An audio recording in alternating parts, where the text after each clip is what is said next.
দর্শক যারা কুরবানির জন্য গরু কিনেছেন এবং ভাবছেন যে আমরা লুকিয়ে হলেও যে কোনো ভাবে হলেও কুরবানি এবছর দেব, তো সকলের উদ্দেশ্যে বলছি একদম নিজে এবং নিজের পরিবারকে বিপদের মুখে ঠেলে দিবেন না। নিজেরা সুস্থ মস্তিষ্কে চিন্তা করে ব্যবস্থা গ্রহণ করুন। আইন নিজের হাতে তুলে নিয়ে নিজে এবং নিজের পরিবারকে বিপদের মধ্যে ঠেলে দিবেন না। কেন এবারে কুরবানির নামাজকে কেন্দ্র করে কঠিন ব্যবস্থা নেওয়া হবে সরকারের তরফ থেকে। আপনারা সাবধানতা অবলম্বন করে তবেই ব্যবস্থা গ্রহণ করবেন। এবং যে ভিডিওটি আমি ডিসপ্লেতে দিচ্ছি, এই ভিডিওটি ভালো করে দেখুন, দেখে সুস্থ মস্তিষ্কে চিন্তা করে তবেই ব্যবস্থা গ্রহণ করবেন। তো সকলের উদ্দেশ্যে আমার বার্তা থাকলো, আইন নিজের হাতে তুলে নিয়ে একদম বিপদের মুখে নিজে এবং নিজের পরিবারকে ঠেলে দিবেন না। সুস্থ মস্তিষ্কে চিন্তা ভাবনা করেই সমস্ত পদক্ষেপ নেবেন। এই ভিডিওটি শেষ পর্যন্ত দেখুন, অনেক কিছু জানতে পারবেন। পশ্চিমবঙ্গের নতুন সরকার আসার পর থেকে সমস্ত বিভাগে আইন যাতে লাগু হয়, আইনের শাসন হয়, তার চেষ্টা হচ্ছে।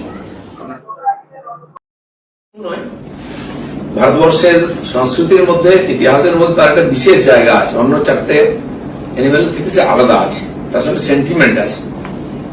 আর সেই জন্য সেটা যেন যারা গরুকে ভালোবাসেন, সম্মান করেন, শ্রদ্ধা করেন, তাদের মনে যেন আঘাত না লাগে। গরুকে আমরা এখানে পরিবারের একটা সদস্য হিসাবে দেখি। হাজার হাজার বছর ধরে কৃষি প্রধান দেশে গরুই ছিল আমাদের আধার, কৃষি ইকোনমিরও আধার ছিল।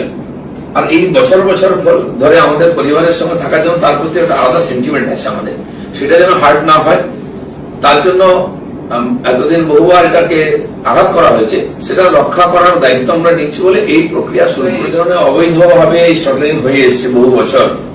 আমিও আপিল করবো মন্ত্রী হিসাবে, এই ধরনের আইনকে কেউ হাতে নেবেন না।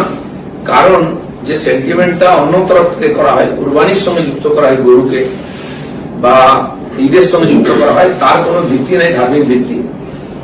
যে কোনো কারণে হোক একটা প্রথা চলে এসছে, সেটাকে বন্ধ করতে হবে।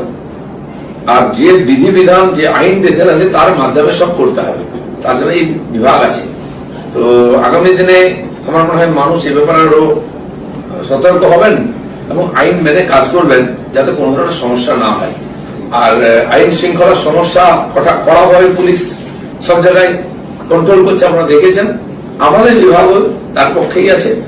আমরাও এই সমস্যায় না হওয়ার চেষ্টা করবো, সমস্যার সমাধানের জন্য পুলিশের সহায়তা নেব।